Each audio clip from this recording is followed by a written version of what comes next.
여러분 모두에게 하나님의 축복의 추석 명절 되시기를 축원합니다.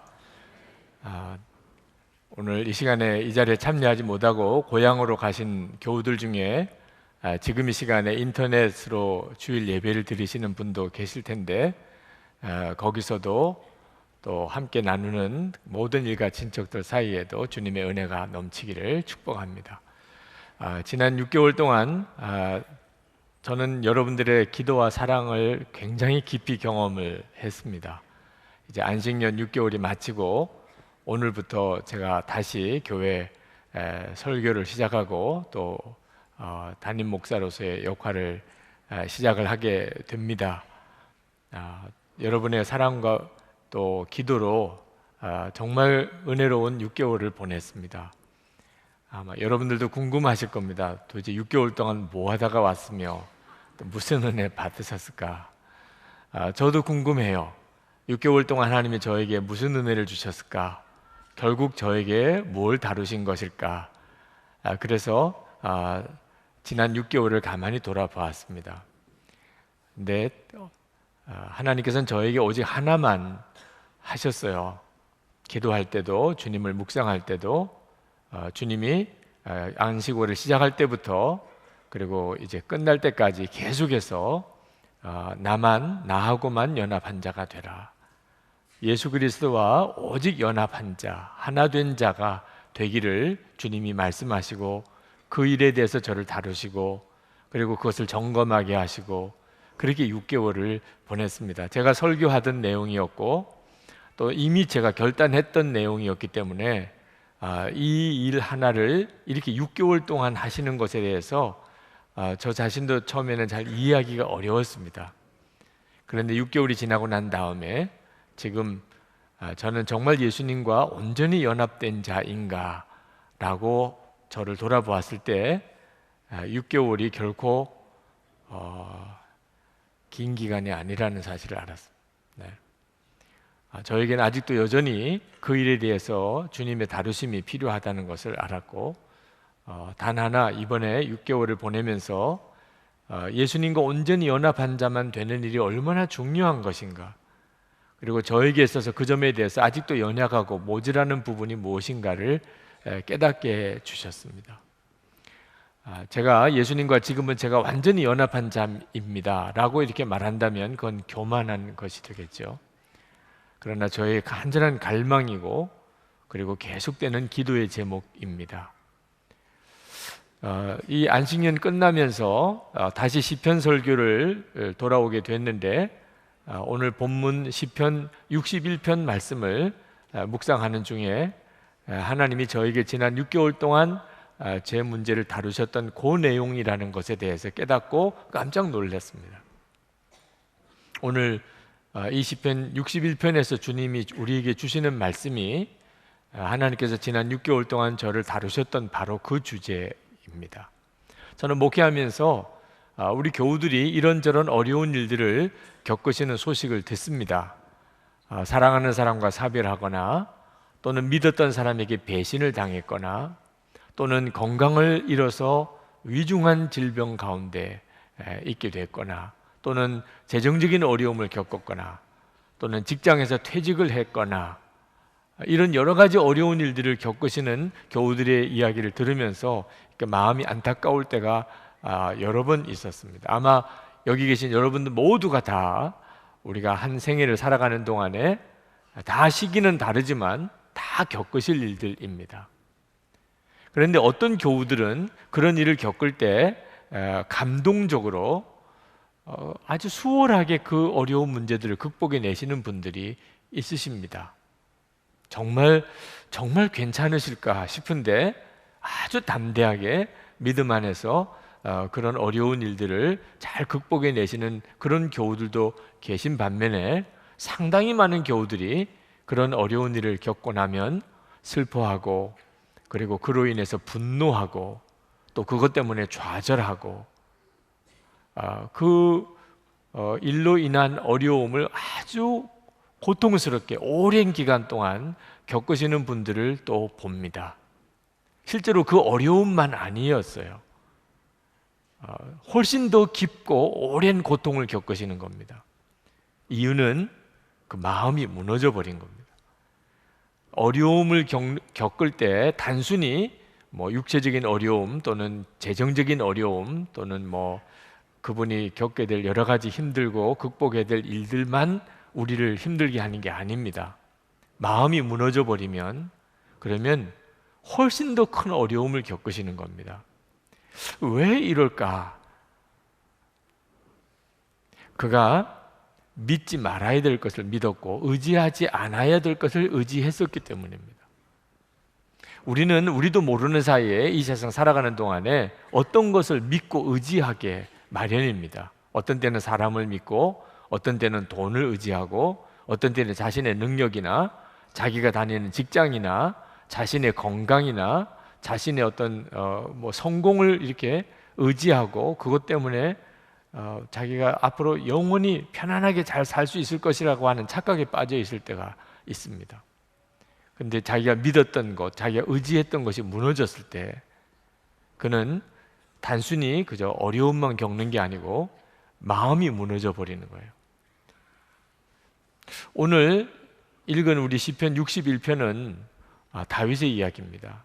많은 성경학자들이 이 시편 61편이 아들 압살롬이 반역을 했을 때 그때 예루살렘 왕궁을 떠나서 마하나임이라고 하는 아주 먼 곳까지 피난을 갔었던 그때의 다윗의 시편 노래라고 해석을 합니다. 다윗이 어떤 어려움을 겪었을까? 다윗이 얼마나 그 일로 인해서 고통스러웠을까? 충분히 상상할 수가 있죠. 그렇죠? 다윗의 이 시편에 보면은 다윗의 고통이 그대로 절절히 묻어 나옵니다. 1절에 보면은 다윗이 부르짖는 기도를 하나님께 올려드립니다. 내 부르짖는 소리를 들으시고. 여러분, 우리가 때때로 기도할 때 나도 모르게 이렇게 부르짖어지는 외마디 비명을 지르는 것 같은 그런 기도를 드릴 때가 있습니다. 혹시 여러분 주변에 그런 사람을 본다면 예배를 드리거나 또는 기도할 때 막 소리를 지르고 울고 비명을 지르고 탄식을 하고 그런 분들을 만날 때 처음에는 좀 마음에 불편해지게 되기 쉽습니다. 예배에 방해가 되고 내가 기도하는 일에 자꾸 거슬리게 되니까. 그러나 그때 그분이 얼마나 어려우면 저렇게 비명을 지를까, 저렇게 부르짖을까 하고 여러분 긍휼히 여기실 수 있어야 합니다. 우리는 다 돌아가면서 이런 경우를 만나게 됩니다. 교회에서 함께 예배드리고 기도할 때 그때 하나님 앞에 부르짖지 못하면 어디 가서 부르짖겠어요? 그래서 그가 겪는 어려움이 어떤 것인지는 알 수 없지만 우리가 그의 아픔이 해결되고 또 그가 다시 믿음 안에 설 수 있게 되기를 위해서 기도해 드려야 됩니다. 다윗은 2절에 보면은 자기 마음이 무너졌다고 고백합니다. 내 마음이 약해질 때라고 그렇게 고백합니다. 다윗이 겪는 고통은 단순한 어려움이 아니었어요. 아들 압살롬이 반역을 했을 때 왕이었다가 피난 생활을 이제 해야 됩니다. 얼마나 힘들었겠어요. 먹는 것도 잠자는 것도 또 그 피난길을 가야 되는 것도 다 고생길이죠. 그러나 다윗이 지금 겪는 어려움은 그 고생을 말하는 게 아닙니다. 마음이 약해진 거예요. 마음이 무너지고 나니까 힘든 게 더 힘들게 느껴지는 겁니다. 다윗이 마음이 무너지고 나니까 그가 이렇게 고백합니다. 땅 끝에서 주님을 부릅니다. 땅 끝에서 주님을 부릅니다. 그 말은 지금 자기가 가 있는 곳이 땅 끝이라는, 그 말은 이제 끝났어요. 하나님 나 이제 절망이에요. 나 이제 정말 죽을 때가 됐나 봐요. 마음이 무너진 사람이 흔히 이런 표현을 씁니다. 자기가 지금 겪고 있는 어려움이 제일 큰 어려움, 자기가 지금 처해진 처지가 완전한 절망이고 이제는 끝이에요. 이제는 소망이 없어요. 나는 더 가진 것이 없어요. 내 편드는 사람은 한 사람도 없어요. 그런 표현을 쉽게 씁니다. 우리도 어려울 때 우리도 모르게 말을 그런 식으로 할 때가 있죠. 그건 진짜 어려워서 그런 게 아니고 마음이 무너진 거죠. 여러분, 만약에 여러분이 다윗이 정말 왕궁에서 쫓겨나서 피난 가는 그런 다윗을 이렇게 볼 때 여러분들은 어떤 심정일까요? 물론 다윗이 겪는 고생스러움이 있습니다. 그렇지만 다윗이 내가 땅 끝에서 내가 주님을 바라봅니다. 이제는 나는 절망이에요. 나는 끝이에요. 이보다 더 큰 고통이 있을까요? 만약에 다윗이 그렇게 이야기하는 것을 여러분들이 들으신다면 오늘 여기 계신 여러분들 중에도 다윗, 나는 더해. 당신은 그래도 나아. 이럴 분이 여기도 계실 거예요. 여러분은 절대로 동의하지 않을 거예요. 다윗이 진짜 마지막이고 완전히 절망이다. 여러분들의 보기에는 여전히 다윗은요, 가진 게 있고 그래도 다윗은 형편이 괜찮은 편이라고 그렇게 생각이 들 수 있어요. 자기 자신만 지금 절망하는 거죠. 여러분들이 어떤 절망에 빠졌을 때 그때 여러분 자신을 이렇게 객관적으로 볼 수가 없어요. 그래서 자기는 굉장히 절망하지만 다른 사람의 눈에 보기에는 아직도 여러분의 형편이 여전히 괜찮을 수 있습니다. 마음이 무너지니까 말이 그렇게 나오는 거죠. 우리가 예수님을 믿는다는 게 뭡니까? 마음이 무너지지 않는 사람이 되었다는 거죠. 근데 다윗은 어째서 이렇게 마음이 무너져 버렸죠? 그것은 다윗이 정말 믿고 의지해야 될 대상이 아닌 것을 믿고 의지했었기 때문입니다. 다윗은 왕이었어요. 여러분, 왕의 권세라고 하는 것은 대단하죠. 우리는 뭐 다 왕 되어 본 적이 없는 사람이니까 실제로 뭐 어떤 경험일지 알 수가 없지만 그저 그냥 상상만 해보아도 왕이에요. 그는 모든 것을 다 가지고 모든 것을 다 할 수가 있어요. 다윗은 틀림없이 그랬을 겁니다. 내가 왕인데. 그러니까 자기가 왕이라는 것에 대해서 자신도 모르게 의지가 되는 거죠. 그래서 내가 왕인데. 그런데 하루아침에 왕궁에서 쫓겨났어요. 피난길에 들어섰어요. 왕이 뭐 대단한가. 그래도 그 믿었던 것 때문에 다윗은 더 마음이 무너진 거죠. 압살롬이 반역의 기미가 있었습니다. 다윗은 그래도 아버지하고 아들 관계인데, 아니 하물며 어떻게 아들이 아버지에게 반역할 수 있겠나, 그렇게 생각했어요. 그런데 아니 아들 압살롬이 아버지를 죽이겠다고 달려들고 아버지의 첩을 백주 대낮에 사람들이 다 보는 앞에서 범하는 그런 폐륜을 저지릅니다. 실제로 그런 일이 벌어지는 걸 어떻게 해요? 그때 가서야 다윗이 깨달은 거예요. 내가 믿었던 것이 다 실제로는 믿어서는 안 되는 것들이었어요. 왕이라는 거, 내가 아버지라는 거, 그 한순간에 무너질 수 있는 것들이에요. 그래서 다윗이 마음이 이렇게 무너진 거예요. 믿었던 거, 의지했던 것이 꺾어지면 누구나 다 그렇게 됩니다. 어려움이 그냥 어려움이 아닙니다. 그때 다윗이 비로소 깨달아요. 내가 진짜 믿어야 될 그 대상을 잃어버렸다는 사실. 내가 정말 믿어야 될 바로 그것을 내가 잃어버렸다는, 내가 헛된 것을 믿고 의지했었다는 것. 그래서 다윗이 2절 하반절에 놀라운 기도를 드립니다. 내 힘으로 오를 수 없는 저 바위 위로 나를 인도하여 주십시오. 갑자기 다윗의 기도가 이렇게 바뀌어버려요. 하나님, 저를 오를 수 없는 저 바위 위로 나를 인도해 주옵소서. 다윗이 비로소 안 겁니다. 내가 흔들리지 않는 그 바위 위에 내가 서 있는 게 아니었구나. 믿어서는 안 될 걸 믿고 의지하지 말아야 될 것을 내가 의지했었구나. 그리고 비로소 내가 정말 믿어야 될 그 믿음의 대상이 누군가? 하나님이세요. 오늘 여기서 바위는 하나님을 말하는 것입니다. 바로 3절에 다윗은 하나님에 대한 신앙을 고백합니다. 주님은 나의 피난처시요 원수들에게서 나를 지켜주시는 견고한 망대이십니다. 내가 영원토록 주님의 장막에 머무르며 주님의 날개 아래로 피하겠습니다. 비로소 다윗이 깨닫게 됐어요. 이미 다윗이 다 알고 있었던 내용입니다. 자기의 피난처 하나님밖에 없습니다. 자기를 지켜주는 견고한 망대 하나님이십니다. 내가 영원토록 거할 수 있는 장막은 하나님이시고, 내가 그 숨고 쉴 수 있는 날개 그늘 하나님이십니다. 다윗이 이미 알고 있었던 것이에요. 그러나 어느 순간에 다윗은 자기도 모르는 사이에 자기가 왕이라는 것, 그리고 자기가 아버지라는 것을 더 의지하고 있었습니다. 다윗의 신앙의 위대함은 바로 이 순간에 즉시 깨달은 것입니다. 내가 정말 믿음을 두어야 되고, 내가 정말 의지해야 될 대상은 흔들리지 않으시는 바위이신 하나님이시다. 그리고 다윗의 고백이 완전히 달라집니다. 5절 말씀에 보면, 주님은 나의 하나님, 주님께서 내 서원을 들어주시고 주님의 이름을 경외하는 사람이 받을 유업을 내게 주셨습니다. 다윗의 마음에 놀라운 평안이 왔어요.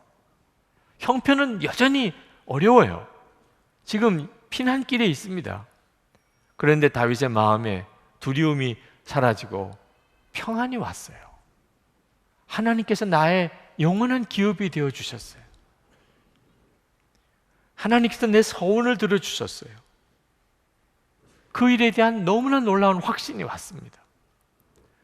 다윗이 바위 위에 선 겁니다. 기도가 이렇게 바뀌어버렸어요. 여러분, 우리 성도들이, 기도하시는 성도들은 다 이 시편 61편의 다윗의 기도를 다 경험하고 삽니다. 우리가 하나님 앞에 처음 정말 절망 가운데, 완전한 좌절 가운데 하나님 앞에 탄식의 기도를 시작을 하다가도, 기도하다가 보면 주님을 바라보게 됩니다. 내가 왜 이렇게 마음이 무너지고 왜 이렇게 고통스럽지? 내가 믿을 대상을 믿지 않았고, 내가 의지하지 말아야 될 것을 의지했었구나. 그 일 때문에 회개하게 됩니다. 그리고 하나님이시다, 내가 영원히 붙들 분은 하나님이시다. 그리고 그 하나님을 부르고 아버지를 부르는 중에 내 마음에 놀라운 변화가 와요. 그렇게 눈물로 기도를 시작했는데 찬송이 나오고, 내 마음에 주님을 향한 고백이 나오고, 그리고 담대한 믿음의 선포가 나옵니다. 여러분들은 경험 안 해보셨습니까? 찬송가 370장에 보면 유명한 찬송이죠. 주 안에 있는 나에게. 그 찬송 2절 가사에 그 두려움이 변하여 내 기도가 되었고 전날의 한숨이 변하여 내 노래 되었네. 모든 성도들이 다 경험한 내용이라 찬송가 가사가 이렇게 된 거예요. 기도하다 보면, 찬송하다 보면 내 마음의 두려움이 기도로 바뀝니다. 탄식과 한숨이 노래가 됩니다. 실제로 6절, 7절에 보면 다윗의 두려움이 이렇게 기도로 바뀌는 것을 봅니다. 왕의 날을 더하여 주시고 왕의 해를 더하여 주셔서 오래오래 살게 해 주시기를 원합니다. 주님 앞에서 우리 왕이 오래도록 왕위에 앉아있게 하시고 주님의 한결같은 사랑과 진리로 우리 왕을 지켜주시기를 원합니다. 자기가 왕이지만 자기를 말하지 않고 왕이라고 부릅니다. 왜? 아무것도 아니라는 걸 알게 됐어요. 왕이 뭐 대단합니까? 실제로 다윗이 겪어보니까 왕 아무것도 아니에요. 하나님이 지켜주셔야 왕인 거죠. 하나님이 함께 하셔야 그나마 왕인 것입니다. 왕의 세월을 오래도록 지켜주실 분은 하나님이신 거예요. 왕이라고 스스로 그걸 믿고 내가 왕이라고 그걸 의지했던 것이 너무너무 부끄러웠어요. 그리고 하나님께 구합니다. 하나님 붙들어 주세요. 하나님 왕을 지켜주세요. 하나님의 손에 함께 해 주옵소서. 여러분, 오늘도 여러분들의 마음속에 이렇게 무너진 것이 있습니까? 건강 문제 때문에, 또는 사람으로 인해서, 또는 재정적인 문제 때문에, 또는 여러분들이 정말 꿈꾸고 계획했던 어떤 것들이 좌절을 겪었기 때문에, 또는 실직을 해서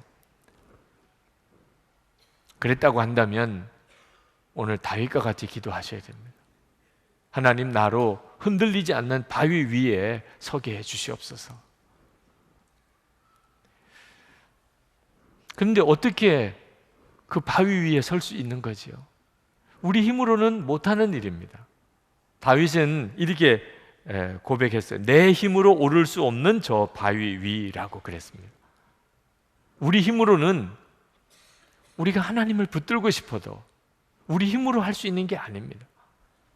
내가 흔들리지 않는 하나님 안에 있고 싶어도, 그렇다고 내가 마음에 소원한다고 되는 것도 아니에요. 그렇지만 여러분, 여기에 놀라운 복음이 있습니다. 하나님께서 우리 안에 오시게 됐어요. 이건 정말 상상할 수가 없는 일이 우리 안에 일어난 것입니다. 여기 바위는, 다윗이 말했던 이 바위는 예수 그리스도를 예표하는 것입니다. 고린도전서 10장 4절에 다 같은 신령한 음료를 마셨으니 이는 그들을 따르는 신령한 반석으로부터 마셨음에 그 반석은 곧 그리스도시라. 성경의 반석이라고, 바위라고 그렇게 표현된 것은 예수 그리스도를 예표하는 표현일 때가 많습니다. 오늘 이 시편에 특히 그렇습니다. 우리가 믿는 예수 그리스도는 반석이세요. 왜 반석이신가? 흔들림이 없어요. 예수님은 정말 믿을 만한 분이세요. 예수님은 의지해서 절대로 실패하는 법이 없습니다. 흔들리지 않으시는 분이니까.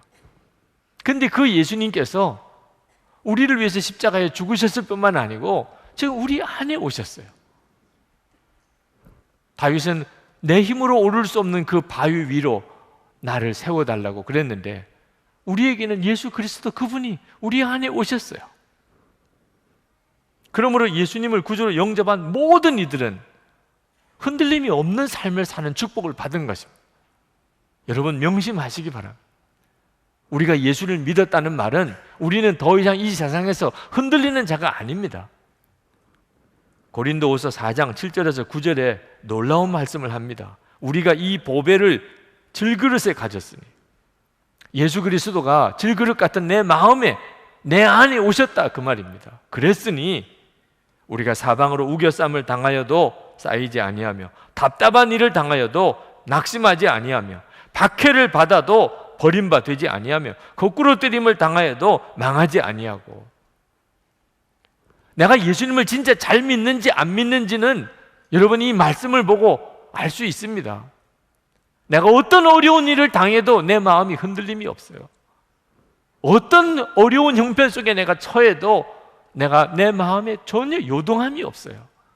예수를 잘 믿는 사람이에요. 바로 믿은 거예요, 예수님을. 그런데 내가 예수를 믿는다고 하지만 자꾸 마음이 무너지고 슬프고 분노하고 절망하고 그런다면 나는 형편이 어려운 게 아니고 아직도 예수님을 바로 믿지 못하고 있는 것입니다. 여러분, 때때로 예수님을 믿지만 형편이 너무 어려워졌을 때 하나님은 도대체 어디 계신 거야?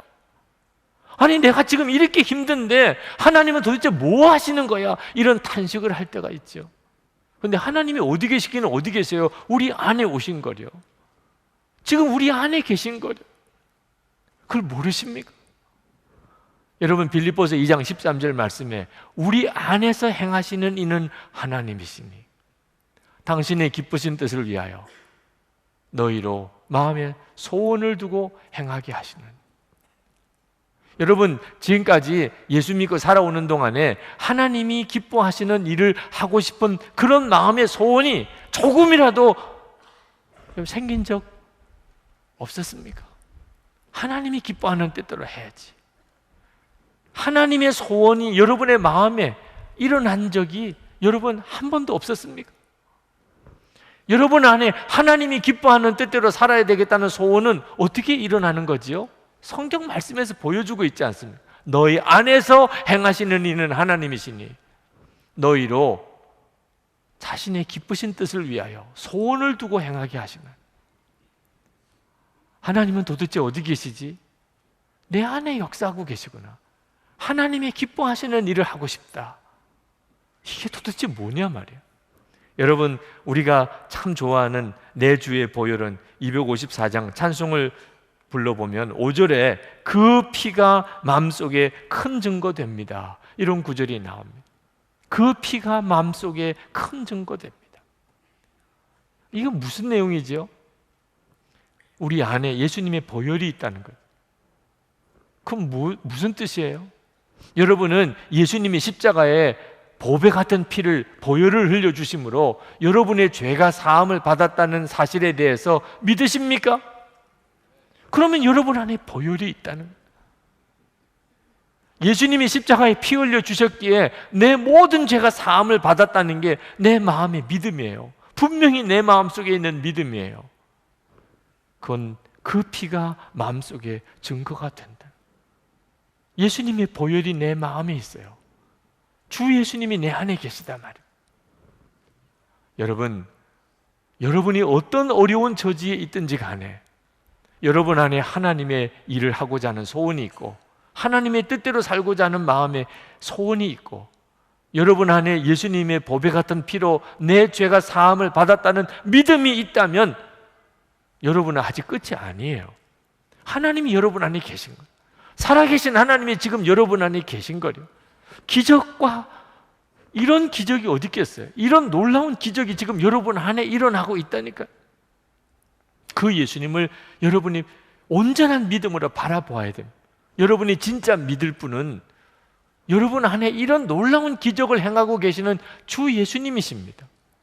아직도, 정말 아직도 예수님을 믿으시고도 아직도 돈 믿고 재산 믿고 사람 믿고 또는 여러분의 건강 믿고 그렇게 사십니까? 그러면 무너질 때가 옵니다. 왜? 그건 절대로 진짜 믿을 대상이 아니니까. 믿었기 때문에 그게 꺾어지면 마음이 완전히 무너져 버립니다. 우리가 정말 주 예수님을 믿고 오직 예수님만 의지하고 주님께만 온전히 순종하고 나가면 그러면 우리 안에 너무나 놀라운 역사가 일어납니다. 그냥 우리가 믿은 것만 아니에요. 역사가 일어나요. 원수도 용서하게 됩니다. 원수도 사랑하게 됩니다. 주 예수님만 오직 믿고 주 예수님만 오직 의지하고 주님의 말씀에만 순종해 나가게 되면 우리가 전에 할 수 없었던 역사들이 일어나요. 여러분, 원수를 용서하고 원수를 사랑하라는 것이 여러분에게 아주 무거운 짐처럼 여겨지십니까? 몰라도 너무 몰라서 그런 거예요. 여러분이 원수도 용서하고 원수도 사랑할 수 있게 되면 여러분이 이 세상에 그 어떤 어려운 일을 만나도 무너지지 않는 사람입니다. 원수도 사랑할 수 있는 사람을 무너뜨릴 수 있는 사람이 누가 있어요? 원수도 사랑할 수 있게 됐어요. 뭐가 문제가 돼요? 하나님이 나를 사랑하세요. 그게 믿어집니다. 그래서 모든 불평과 원망이 다 떠나요. 예수님만, 오직 주님만 믿고 주님만 의지하고 살면 그러면 하나님의 사랑이 믿어져요. 원망, 불평, 두려움 다 떠납니다. 하나님의 나라가 정말 믿어져요. 눈이 열립니다. 그러면 고난이 축복이라고 느껴져요. 고난이 축복.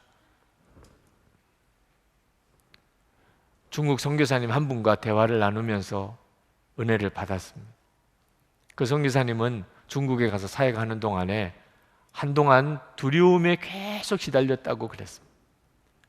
중국 공안이 혹시 내가 선교사인 것을, 내 신분을 파악하고 그리고 나를 붙들어 가면 어떡하나.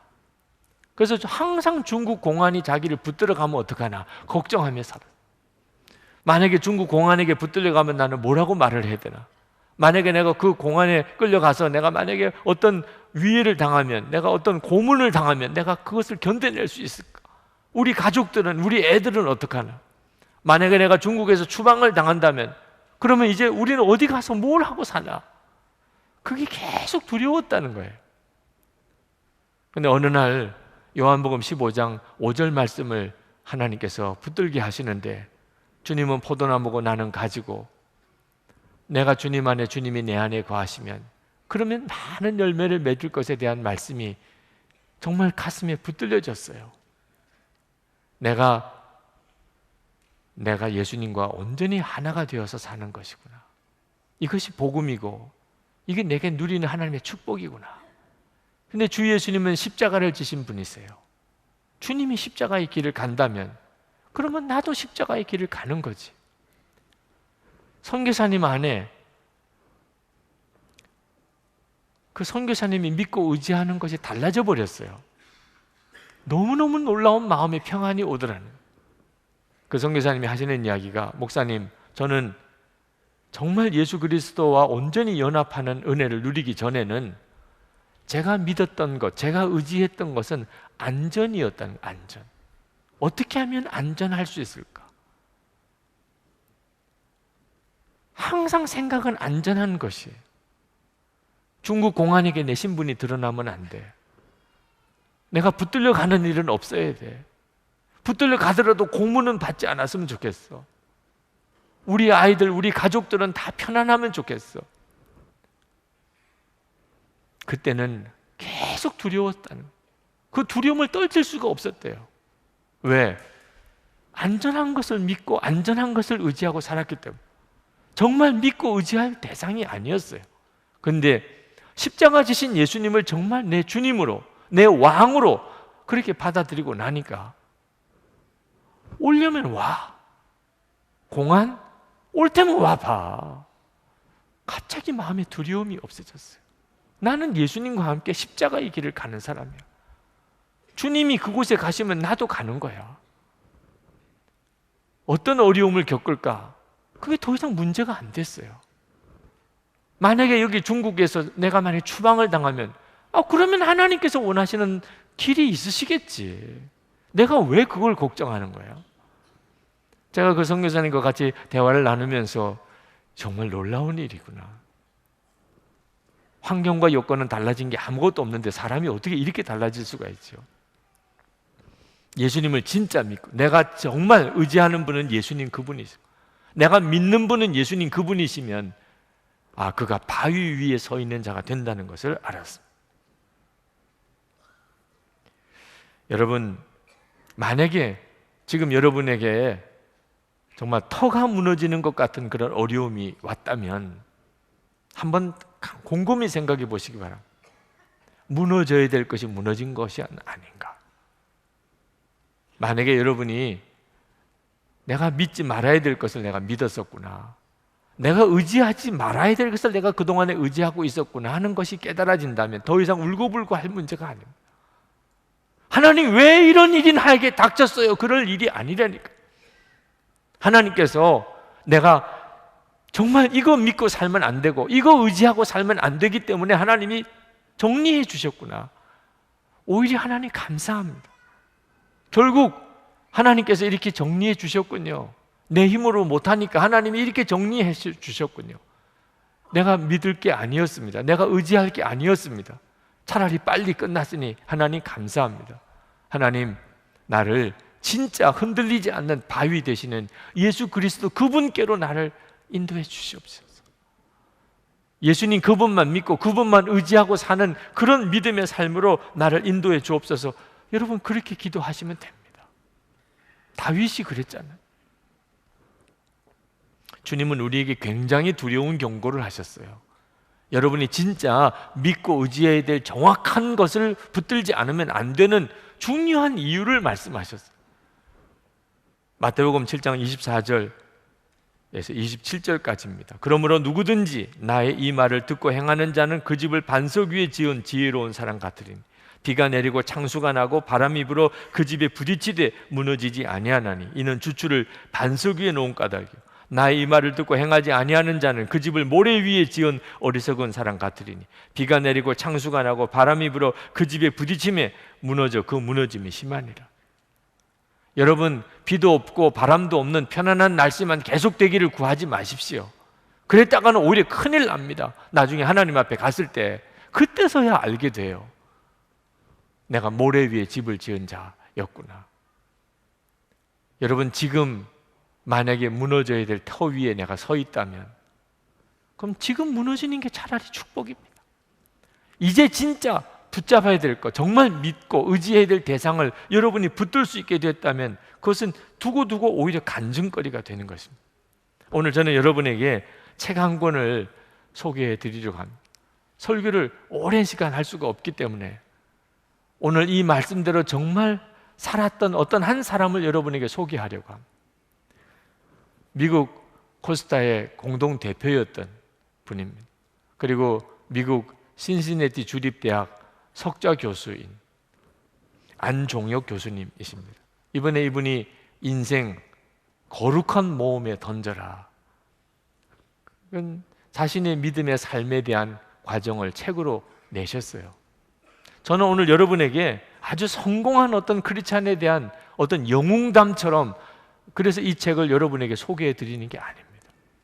제가 이 책을 여러분에게 소개하는 것은 여러분들 중에 성경은 성경일 뿐이고 설교는 결국 설교일 뿐이지, 이런 사람들이 있을까 봐 이 말씀을 드립니다.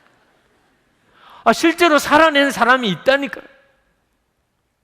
이 세상 정말 의지하지 않고 믿고 의지해야 될 대상이 아닌 것들에 대해서는 과감하게 정리하고 정말 예수 그리스도 그 한 분만 의지하고 놀라운 삶을 살았던, 요동함이 없는 삶을 살았던 사람이 있다니까. 그 사람의 예를 여러분에게 들려주고 싶은 거예요. 이 안종혁 교수님은 아버님이 일찍 돌아가시고 그리고 홀 어머니와 정말 찢어지게 가난한 어린 시절을 보냈어요. 그는 학교를 정상적으로 다니고 대학을 들어갈 꿈이, 소망이 없었어요. 그래서 그는 공고를 나오고 그리고 공장에 전기공으로 그렇게 일하던 사람이었어요. 그런데 지금 그는 미국의 신시내티 주립대학의 석좌 교수가 되어 있습니다. 어떻게 인생이 이렇게 바뀔 수가 있지요? 예수님 한 분만을 정말 믿고 예수님의 말씀대로만 계속 순종하면서 살았습니다. 그리고 그의 인생이 그렇게 바뀌었어요. 그 과정을 많은 젊은이들에게 나누고 싶어서 그가 이 책을 썼습니다. 이 책 속에 그분의 어린 시절 이야기가 나옵니다. 서울에서 이제 살 대책이 없어서 어머니와 함께 시골로 내려갑니다. 그랬더니 시골 마을 아이들이 서울에서 내려온 안종혁이라는 이 아이를 그렇게 괴롭혀요. 어느 날 여름 방학 때에 그 마을에 또 방학이라고 서울에서 내려온 아이가 하나 있었는데 마을 아이들이 이 서울에서 온 두 아이를 결투를 시킨 거예요. 마을 뒷산으로 끌고 가서 거기서 한판 붙어서 너희들이 누가 이기나 승부를 내라는. 안종혁이라는 이 아이는 약하고 싸움할 줄 모르고 굉장히 나약하고 두려움이 많은 아이라 자기는 정말 싸울 자신이 없지만 안 싸울 수가 없게 됐어요. 상대방 아이를 보니까 벌써 같은 나이인데도 어깨가 딱 벌어지고 벌써 근육질에 싸움을 잘할 아이 같이 생겼어요. 게임이 안 되는 게임입니다. 그러나 할 수 없이 떠밀려서 그 아이와 싸우러 나갑니다. 결과는 너무 허무할 정도로 한 방에 갔어요. 그 아이가 때린 주먹 한 방에 코피가 터지고 그리고는 그냥 기절해버리고 말은. 나중에 깨어보니까 애들은 다 없이 자기 혼자 형만 옆에 있었다 그랬어요. 저는 이 책을 읽으면서 그 이야기를 이렇게 읽어 내려가는데 제가 다 창피하더라니까. 어떻게 이렇게 창피한 이야기를 책 속에다 이렇게 쓰고 있냐 말입니다. 그런데 안종혁 교수님은 그 이야기를 통해서 하나님이 자기에게 가르친 매우 중요한 교훈을 그는 붙들었다는 거예요. 그는 이렇게 썼습니다. 오래전 어릴 때 그 싸움은 내게 패배와 수치가 꼭 나쁜 것만은 아니라는 것을, 그리고 어차피 치루어야 될 시험이라면 미루지 말고 치르는 게 좋다는 값진 경험을 가르쳐 주었다. 무너져야 될 것이 있다면 빨리 무너지는 게 차라리 축복이더라. 여러분, 시골 마을에 이 꼬마 아이들, 그 초등학교 다니는 아이들에게 있어서 가장 중요한 것은 싸움 잘하는 거. 그거밖에 없어요. 공부 잘하고 뭐 인물이 잘생기고 다 소용없어요. 그 또래 아이들에게는 주먹 세고 싸움 잘하면 그것이 제일이에요. 그런 점에서 보면 안종혁이라는 아이는 정말 비참할 정도로 정말 자존심 상하고 완전히 그 삶이 무너진 그런 아이죠. 그걸 받아들이는 게 그 얼마나 고통스러웠겠어요. 그러나 여러분 다 아시죠? 싸움 잘하는 게 인생에 뭐 그렇게 대단합니까? 초등학교 다닐 때나 그 싸움 잘하는 거 그게 뭐 대단해 보이지만 여러분 살아보면 그게 아무것도 아니잖아요. 그때 아무것도 아닌 것은 아무것도 아니게 빨리 정리해버리는, 계속 주먹질하는 거, 싸움 잘하는 거 그거 믿고 그거 가지고 뭐 해보려고 해봐가지고 무슨 사람이 돼요? 차라리 빨리 정리해버릴 거 정리해버리는 게 낫지. 자기가 그때 코피 터지고 기절하고 그리고 비참하게 지고 나니까 자존심은 완전히 상하고 너무너무 수치스럽고 그랬지만 유익이 있더래요. 마을 아이들이 자기를 너무 불쌍하게 보기 시작. 그전에는 괴롭히려고 하던 아이들이 기절하는 거 보고는 너무 불쌍하네, 너무 초라하네. 그래서 그때부터 그냥 데리고 다니기 시작하더라고요. 괴롭히지 않고. 그래서 그때부터 아주 편안하게 지냈. 자기랑 싸웠던 애 나중에 소문을 들어보니까 나중에 WBC 미들급 챔피언이 됐다는 소식을 들었어요. 그러니 애초에 이건 뭐 싸워서 뭐 결심해서 노력해서 연습해서 이길 싸움이 아니었던 거죠. 안종혁 교수님이 그랬던 사람이었어요. 그러나 어릴 때 내가 믿고 의지할 것이 나 자신이 아니라는 것을 너무 처절하게 깨달았어요. 그렇기 때문에 그는 예수님 그분에게 자신의 인생을 금방 맡길 수가 있었어요. 내가 믿을 분은 예수님밖에 없어요. 난 너무 초라한 아이. 난 완전히 자존심이 다 무너졌어. 그는 집안도 의지할 게 없고 가지고 있는 재산도 없고 그리고 공부를 제대로 한 학력도 없고 그리고 싸움도 제대로 못하고 그리고는 그는 주 예수님을 붙잡습니다. 그리고 인생이 완전히 바뀌어 버렸어요. 나는 언제나 새로운 기회를 찾아서 과감히 모험으로 떠나는 것을 두려워하지 않았다. 더욱이 예수 그리스도를 나의 구원의 주님으로 영접한 다음부터는 결코 홀로 떠나는 모험의 여행이 더 이상 아니었기에 늘 동행하시는 주님과 함께 믿음의 모험을 기꺼이 즐겼다고 감히 말할 수 있다. 그때부터 주님은 이 연약하고 초라한 이 아이의 인생을 엄청나게 바꾸기 시작한 거예요.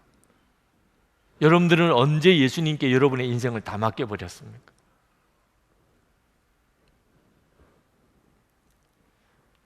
안종혁 교수님이 정말 믿음의 모험을 하면서 신시내티 주립대학의 교수가 됩니다. 그건 이분의 이전 책 길갈이라는 책 속에 이미 그 간증이 나와요. 근데 이 안종혁 교수에게 한 번의 위기가 찾아옵니다. 그는 하나님의 은혜를 경험했기 때문에 그는 대학 교수가 되고 난 다음에도 여전히 학생들에게 말씀을 가르치고 양육하고 그리고 교회를 세우는 일에 열심히 헌신합니다. 그러다가 교수 재임용 과정에서 큰 어려움을 겪어요. 하마터면 교수 재임용을 못 받을 뻔하는 어려움에 처합니다. 그때 이 안종혁 교수님 마음에 두려움이 확 밀려왔어요. 내가 이렇게 학생들 말씀만 가르치고 교회에서 이렇게 봉사만 열심히 하다가 나중에 이게 교수 재임용도 안 되면 사람들이 나에게 뭐라고 그럴까? 당신 일이나 잘하세요. 당신 일이나. 당신 할 때 이렇게 될 줄 알았다니까 내가. 이런 소리나 듣지 않겠나. 그때 안종혁 교수님 마음에 내가 이 종신 교수가 되려면 그러면 내가 이게 주의 일 하는 것을 좀 그만두고 내가 열심히 노력해야 되겠구나. 그래야 연구비도 따고 실적도 올리고 그리고 내가 종신 교수가 될 수도 있지 않겠나. 그렇게 하겠다는 마음이 들어요. 그 순간에 성령께서 이 안종혁 교수의 마음에 말씀하십니다. 지금 너가 처해져 있는 위기가 뭔지 아느냐? 지금 내 앞에 있는 장벽이 장애물이 뭔지 아느냐? 교수 재임용을 받고 연구비를 더 많이 따오고 그리고 너가 종신 교수가 되는 것이냐?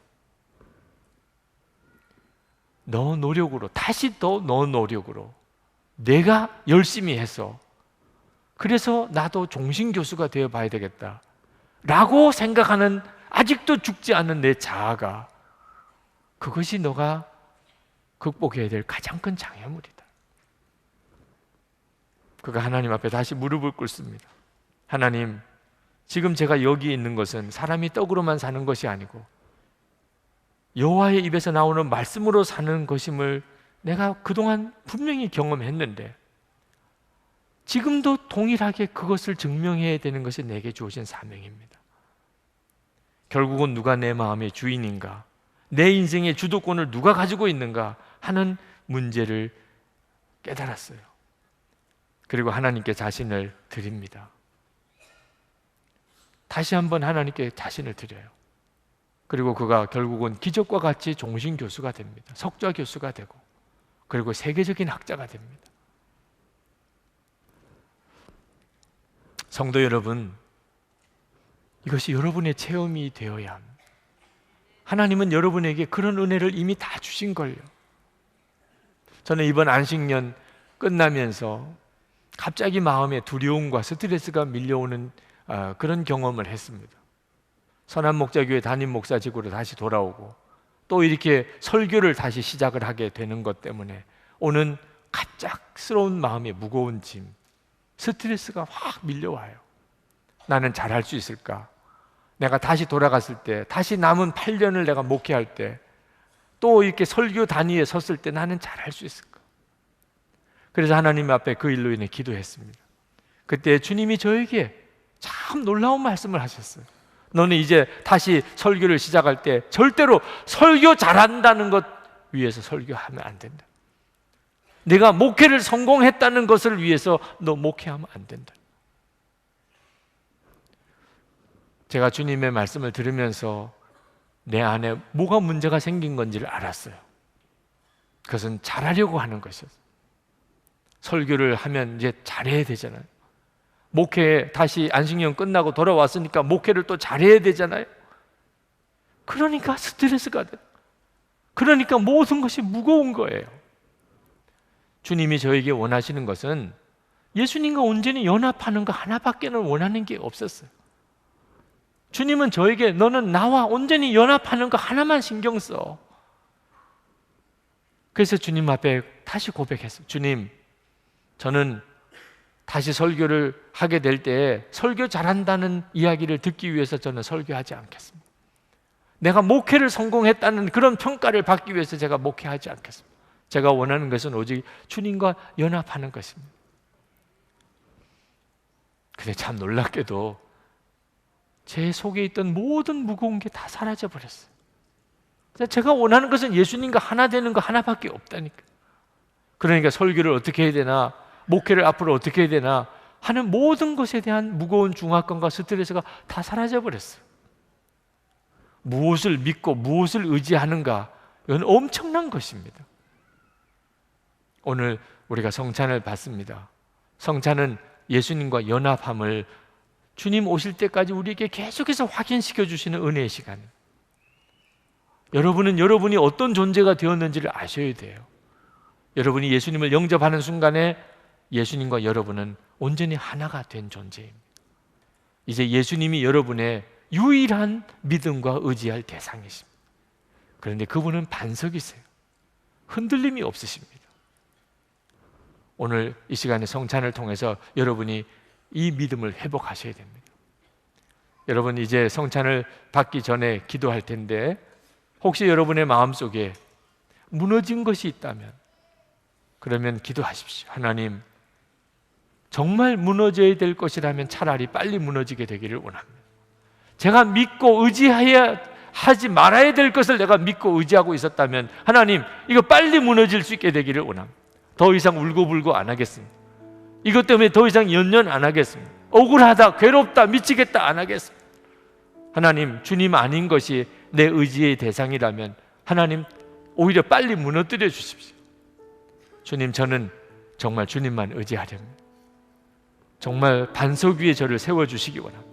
주님의 마음으로 살고 주님의 말하려고 하시는 것으로 말하고 주님이 하시고 싶은 일을 저를 통해서 하시옵소서.